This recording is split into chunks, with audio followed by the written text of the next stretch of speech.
네, 지금 시장의 분위기를 좀 보고 있으면요. 지금 코스피는 결국에는 약보합으로 전환이 되어 있는 상태입니다. 그리고 코스닥은 역시 다시 한번 추가적으로 밀리면서 0.7%대의 하락률을 보여주고 있는데요. 시장의 분위기가 장 초반 대비해서 조금씩 나빠져 가는 것으로 좀 보입니다. 오늘도 실전 매매 최고수의 길 이종복 전문가에게 도움을 요청해 보겠습니다. 전문가님 안녕하세요. 예, 안녕하십니까. 이종복입니다. 네. 자, 오늘 오랜만에 좀 올라가나 했더니 다시 좀 밀립니다. 혼조 세고, 특히 이 완성차 관련된 종목들의 흐름이 굉장히 강하게 나오고 있습니다. 예전에 한번 자동차 부품도 얘기를 해주셨던 것 같은데 같이 좀 연결이 되는 것 같습니다. 오전장 어떻게 보셨어요? 예, 해외 시장에 비해서 솔직하게 말씀드리면 국내장 생각보다 강합니다. 해외 시장 약세에 국내장 상대적 강세다. 제가 이렇게 여러분들한테 얘기해 드렸는데 우선 우리나라부터 얘기해 드리면은 눈치보기예요. 지금 여기 화면 보시듯이 지금 시장에서 제일 중요한 거 두 가지를 먼저 얘기해 드리고 가면은 나스닥이든 아니면은 독일이든 심지어는 대만도 마찬가지로 지금 대만은 뭐 그렇게 세지는 않지만은 나스닥 시장이 이 하락하고 있는 60일선을 뚫어놨다라는 게 일단 긍정이에요, 여러분. 요게 왜 긍정이라고 얘기해 드리는 거냐면 어차피 하루 이틀 정도는 밀릴 겁니다. 제가 여러분들한테 지난주 금요일 날 얘기해 드렸죠. 우리나라 시장의 변곡 일수, 그다음에 나스닥의 목표치가 12,500 플러스 마이너스에 마디가가 12,750인데 금요일 날 12,698을 찍었어요. 이 정도면은 좀 밀리는 게 맞는 겁니다. 근데 지금 보면 우리나라 시장은 오늘 개파락이 나오고 나서 치고 왔죠. 근데 항상 강조하죠, 여러분. 제가 여러분들한테 얘기하는 지지와 저항은 심리적인 것과 연결되기 때문에 중요하다고 얘기해 드리는 건데 우리나라 시장이 개파락이 나온 상태에서 치고 가다가 또 320에서 부딪힌 모습은 그거는 부정입니다. 그건 부정이지만 어쨌든 야간장에 우리나라 야간장에 금요일 날 얘기하는 거죠. 지수가 한 1.7 이상 밀렸어요. 그거에 비해서는 지금 양호합니다. 그 이유는 일단은 나스닥 시장이 60일선을 뚫었다는 거. 대신 기술적으로 이렇게 하락하고 있는 60일선을 뚫어버리면 그걸 계속 치고 가기에는 역부족이에요. 이미 60일선이 우하향으로 쳐졌다는 얘기는 그만큼 추세가 약하다는 겁니다. 그 약한 추세를 뚫었으니 당연히 차익 매물을 받는 게 맞는데 FOMC를 앞에 두고 이 정도로 버티는 게 이제 저는 반대로 좀 의아해하다. 요 정도 얘기해 드리는 거고 다시 우리나라로 미국장이 실적 악화 기사하고 지표 악화 기사가 동시에 나왔어요. 우선 내가 요번에 FOMC에서 금리 인상 환율 보여드릴게요. 요것은 시시각각 변하는데 지표가 나올 때마다 변합니다. 확률이 더 떨어졌습니다.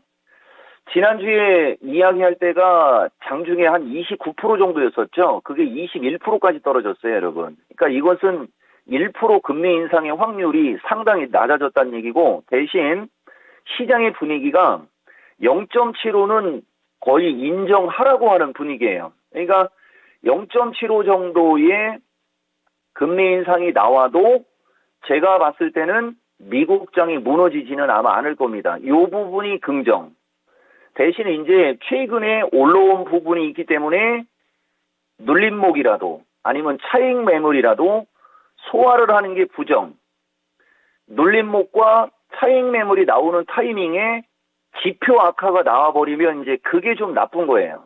그렇지만 지표 악화가 예상보다는 지금 제가 일주일치를 봤는데 예상보다는 나쁘지가 않습니다. 그래서 어쨌든 눈치보기다, 변곡점 눈치보기다 이런 얘기 해드린 거고 자 다시 국내장으로 우선 삼성전자가 60일선을 넘어가려고 노력을 많이 합니다. 그죠? 근데 삼성전자도 이게 우선 거래량을 내가 한번 여러분들한테 보여줘 볼게요. 이렇게 올리면 거래량이 보일 겁니다. 근데 차트가 좁아져갖고 읽어내기가 어려워요. 이렇게 차트를 보면은 읽기가 어렵고 차트를 볼 때는 이걸 쭉 미는 게 좋습니다. 이렇게. 그러면은 반이 잘 보여요. 대신 다시 이쪽으로 올려놓겠습니다. 삼성전자의 거래량을 보시면 이 거래량 갖고 61선 뚫는 건 말도 안 됩니다. 그러니까 삼성전자는 아마 계속해서 62,500원 돌파하려고 노력은 하겠지만 외국인들의 강한 매수세가 들어오지 않고 개인들의 매수세만 유입이 된다 하면은 제가 봤을 때는 뚫긴 쉽지 않을 거예요. 다만 외국인들이 매수세가 유입이 된다. 그러면 이제 넘어갈 수 있을 겁니다. 그래서 삼성전자 차트고 요게 다시 거래량은 여러분들이 나중에 보세요. 자, 그 다음에 이제 현대차인데 지금 진행자도 얘기했듯이 현대차가 지금 241선까지 뚫었어요. 그럼 이제 아까 나스닥 시장 얘기한 거하고 마찬가지로 하락하고 있는 241선이에요, 여러분. 이거를 뚫고 간다는 얘기는 진짜 상당히 센 거거든요. 근데 이 종목은 지수가 320에서 325단을 좀 단기적으로 저항으로 보고 있죠, 여러분. 그래서 시가총액이 높은 주식을 여러분들한테 지금 세게 얘기 안 하는 건데 그럼에도 불구하고 현대차는 강하다. 이유는 실적입니다. 여러분들 아시겠지만. 그리고 지금 아까도 얘기했듯이 삼성전자가 치고 가기 쉽지 않고 그 다음에 하이닉스도 가격 법칙 입각상 8만원대로 밀렸던 게 10만원 근처로 왔기 때문에 좀 에너지를 좀 쌓아야 돼요.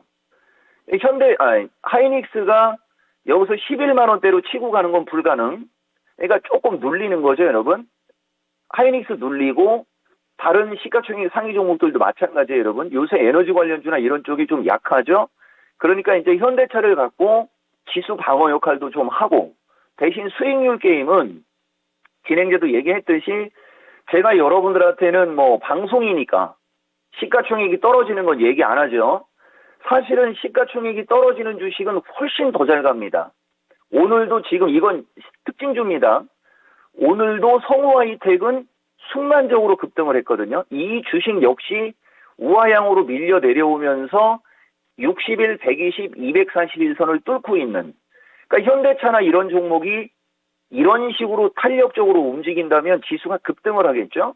그러니까 현대차, 기아차, 모비스 이런 종목은 적당히 올라가는 거고 수익률 게임은 이쪽에서 나오는 거고 여러분들한테 얘기했던 주식은 서현이화하고 SL이었죠. 예, 요런 정도의 주식도 뭐 지금 흐름이 나쁘지는 않습니다. 근데 아까도 얘기했듯이 지금 방송 중에 요것은 특징주입니다. 현대공업이 또 빠르게 치고 가고요. 그 다음에 세종공업도 오늘 좀 시세 좀 날려고 하는데 다 보면 고점에서 엄청나게 많이 빠졌죠. 그리고 최근에 거래가 실리는 특징이 있는 겁니다. 이렇게 최근에 이미 거래가 실려져 있지 않습니까? 자동차 쪽 좋고 와 금양 날라가네요, 여러분. 예, 요게 제가 여러분들한테 시가총액이 떨어지는 2차 전지 중에 전기차 2차 전지 중에 시가총액이 떨어져서 얘기 안 한 매집주 패턴입니다. 그러니까 최근에 보다시피 주식시장이 급락세가 멈춰지고 좀 반등이 이어지려고 하니까 모양이 만들어진 그 다음에 매기가 붙는 하나만 더 얘기해 볼게요. 아마 기억나실 겁니다. 지난번에 왜 무더위 관련주 날라댕길 때 제가 여러분들한테 전력설비 얘기한 적 있죠. 전력설비. 근데 시가총액이 떨어져서 얘기 못한다고 했던 주식이 아는 사람들만 아는 거죠. 옴니시스템 이런 종목입니다. 옴니시스템이나 이런 종목도 지금 보시면 최근에 움직임이 상당히 좋아요. 이 자체가 제가 여러분들한테 종합이 좀 흔들리더라도 지금은 지난 7월 달보다는 6월 달이죠. 지수가 급락했었던 시장보다는 충분히 종목들이 움직임이 좋다는 얘기는 제가 여러분들한테 계속 해드렸는데 시가총액이 워낙 짧고 이거 옴니 시스템도 특징 주고 결과가 나왔기 때문에 여러분들한테 얘기해드리는 거예요. 따라다니면 안 됩니다. 다만 지금 시장은 추세 패턴이 양호하고 명분이 있는 쪽은 움직임이 좋다라는 얘기를 해드리는 거죠. 그래서 해외시장 약세보다 국내장은 상대적 강세고 이와 같은 일이 벌어지는 것은 이미 미국장이 나스닥 기준에 하락하는 60일선을 뚫었고 금리 인상 1%는 확률이 21%대로 떨어져 있고 0.75는 시장에서 이미 한두 달 전서부터 맷집을 받아왔다. 그리고 이제 하루 이틀 근간에 그게 나오는데 최근에 올라온 부분이 있으니까 미국장도 얼추 조정을 받아야 되는 위치다. 조정을 받아야 되는 위치에 뭐 좀 변동성 요인이 생긴다면 그것은 선반영됐다라고 볼 수도 있다. 그러다 보니까 종목들이 움직임이 좋다. 이런 식으로 오늘장 정리를 할 수 있습니다. 네. 자, 해외 시장 대비 국내 증시가 상대적인 이런 강세를 보여주고 있는 장이다라고 얘기해 주시면서 오늘 시장에서 움직이고 있는 자동차, 그리고 관련된 뭐 인공지능, 원숭이 두창 여러 가지 종목들에 대해서 말씀을 정리를 해 주셨습니다. 자, 그럼 오늘장 투자 전략 넘어가 보겠습니다. 어떻게 할까요? 제가 선물 318 이야기를 지금 한 2주 가까이 계속 그 지점을 얘기해 드리는데 오늘 장도 일단은 외국인들이 아침에 선물을 좀 파는 척 하다가 다시 매수가 들어와서 5천억 가까이 들어왔었거든요. 근데 이게 5천억 가까이 들어오다가 지금은 다시 살짝 지금 주춤합니다. 선물이 보세요. 5천억 가까이 왔다가 2천억 중반으로 떨어졌고 다시 움직이고 있는데 외국인들 선물 매수가 후장으로 가면서 줄지 않는다. 그렇게 되면은 아마도 318 정도는 안착을 할 가능성은 있어요. 다만 해외 선물이 밀리고 외국인들이 다시 선물 매도가 나온다면 지금 상태에서는 317 플러스 마이너스 조정도 지수대를 유지시켜 준다면 제가 봤을 때는 지금 강하게 움직이는 섹터들은 조금 더 추가 강세 전략이 나올 수가 있고 저기를 깨고 내려온다. 그러면 이제 여러분들 기억나죠? 315에서 정상적으로다가는 저는 오늘자 한 315 정도 내려오는 게 맞지 않나 이렇게 봤었는데 생각보다 강하다고 그랬죠, 여러분. 그 다음 선이 315입니다. 그러니까 FOMC 오기 전에 315 플러스 마이너스에서 움직이느냐 318 플러스 마이너스에서 움직이냐 이 싸움일 거예요, 아마. 그럼 318 플러스 마이너스에서 움직이면 아마 의외로 그거 재료 나오고 칠 수도 있어요. 그러니까 요 정도를 좀 여러분들이 좀 염두를 해야 되고 그래서 어쨌든 318이냐 315냐 요 정도 보면서 그거 이하로 밀렸을 때는 315에서 310 정도로 지지로 놓는 건데 그때 전략이 중요하죠, 여러분. 이미 금요일날도 얘기해드렸듯이 요번에는 지수가 조정을 받게 되면 저는 내가 요새 강조했던 섹터를 한번 저점에서 노려보십시오. 이런 얘기를 지난주에 했죠, 여러분. 그게 맞을 것 같아요. 그리고 지난주에 시간이 없어서 얘기를 못한 부분이 하나 있어서 체크해드리면은 로봇 관련주 움직임이 좋을 때 3FTHK는 언급이 없었죠. 근데 최근 2, 3일 사이에 다 올라왔어요, 여러분. 이게 이종복이가 방송 한 첫 번째 주, 두 번째인가 세 번째에 박스권 순환매 전략을 할 때 13,500원 플러스 마이너스에서 얘기했던 주식이거든요.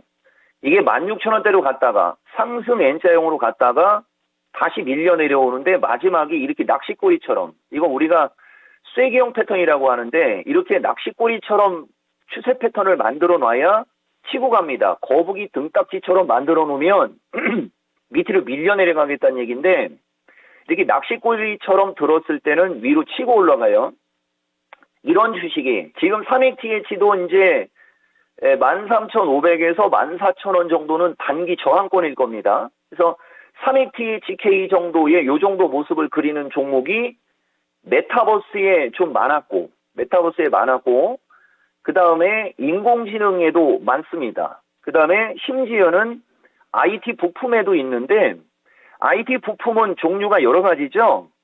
이 IT 부품 중에서도 장비주보다는 소재 재료 쪽 그리고 삼성전자 핸드폰 부품 쪽 아마 여러분들 알 겁니다.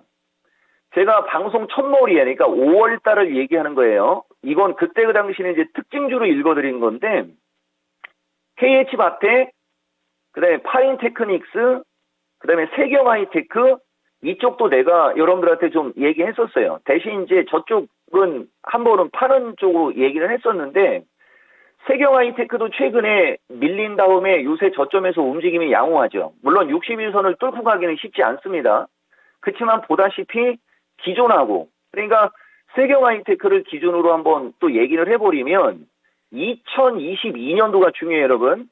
2022년도 이후에 주가의 흐름을 보면 최근 시장의 움직임이 2022년도에는 가장 양호합니다. 내가 여러분들한테 삼성전자도 2022년도에는 최근의 흐름이 가장 세다라는 얘기 해드렸죠. 이런 걸 잡아야 돼요. 이런 걸 여러분들이 볼 줄 알아야 됩니다. 우리가 차트를 볼 때 전체적으로 주가가 밀리느냐 아니면 주가가 올라가느냐 이런 거 보는데 그거보다 더 중요한 것은 이평선의 방향입니다. 이평선의 방향은 기조를 나타내는 거거든요.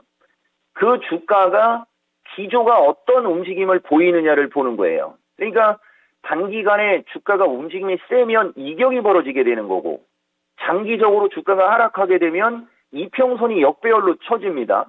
그러면 이평선이 역배열로 쳐지면 장기적으로 주가가 하락을 한 상태이기 때문에 그걸 다시 돌리려면 단기적으로 세게 올라가야 돼요. 그러니까 이평선이 우하향으로 쳐진 종목들이 단기간에 세게 올라간다는 얘기는 이평선을 돌리고 싶다는 얘기로 우리가 받아들이는 거죠. 그러니까 차트를 볼 때 그게 수가 차이가 나는 겁니다. 그래서 단기간에 강하게 치고 올라간 주식이 있다. 그게 그쪽 섹터가 전체적으로 강하다. 그렇다면 그쪽 섹터가 순환매가 나오거나 주도주가 될 수 있다라는 어떤 그런 얘기를 하는 거죠. 대표적으로 지금 약한 쪽 하나만 얘기해 볼게요. 삼성 SDI는 현대차와 비슷한 움직임을 보였으나 현대차는 최근에 강력한 실적을 바탕으로 치고 갔지만 삼성 SDI는 강하게 못 치고 가죠. 이래서 전기차가 전체적으로 강하지 못한 겁니다. 전기차 2차 전지 섹터는 선별적으로 강하죠. 선별적으로 강한 종목들도 추세 패턴이 다릅니다. 그게 대표적으로 아마 하루 이틀 정도 더 움직임은 밀릴 텐데 대보마근의 나노신소재 이런 주식들하고 제가 이 시간에 계속 얘기해드렸죠. 에코프로하고는 추세 패턴이 다른 거죠. 그래서 이격이 떠 있는 상태에서 단기간에 치고 올라가는 그런 종목들, 그걸 우리가 낙폭과대 가격 메리트라고 하거든요. 그런 종목 위주로 보시는 거죠. 그래서 종합적으로 얘기해드리면 이번 변곡점은 6월달처럼 급락하는 변곡점은 아닌 것으로 보인다. 다만 종목을 공략할 때 기본적으로 그런 추세 패턴을 보면서 최근에 움직임이 양호했던 섹터를 노리시는 게 맞다. 이렇게 말씀드렸습니다. 네. 자, 변곡점의 성격과 그리고 선물 시장의 포인트들 다 참고해 가면서 오후장도 대응해 보겠습니다. 오늘 말씀 감사합니다. 예, 고맙습니다. 이종복입니다. 네. 자, 오늘 마켓텐에서는 계속해서 뭐 외국인 선물 좀 잘 보자 이렇게 얘기도 들은 것도 있고, 그래서 체크를 해드리자면 외국인 선물 매수세가 현재 좀 감소 중입니다. 10시 정각에 4,900계약 정도 됐었는데 지금 3,600계약까지 좀 줄어들게 되면서 시장 수급에 영향을 줄 것으로 지금 예상이 되고 있습니다. 이 부분 좀 잘 참고하셔야 되겠고요. 선물 시장에서 318포인트 지지 여부 그리고 시장이 주는 기조를 좀 이평선을 잘 체크해 보시면서 대응해 보시기 바랍니다. 네, 지금까지 투자 판단에 도움이 될 수 있는 정보를 제공해드렸습니다. 하지만 특정 종목의 상승과 하락을 보장하지는 않으니까요. 이 부분 챙겨가시기 바랍니다. 오후장도 힘내시기 바랍니다. 고맙습니다.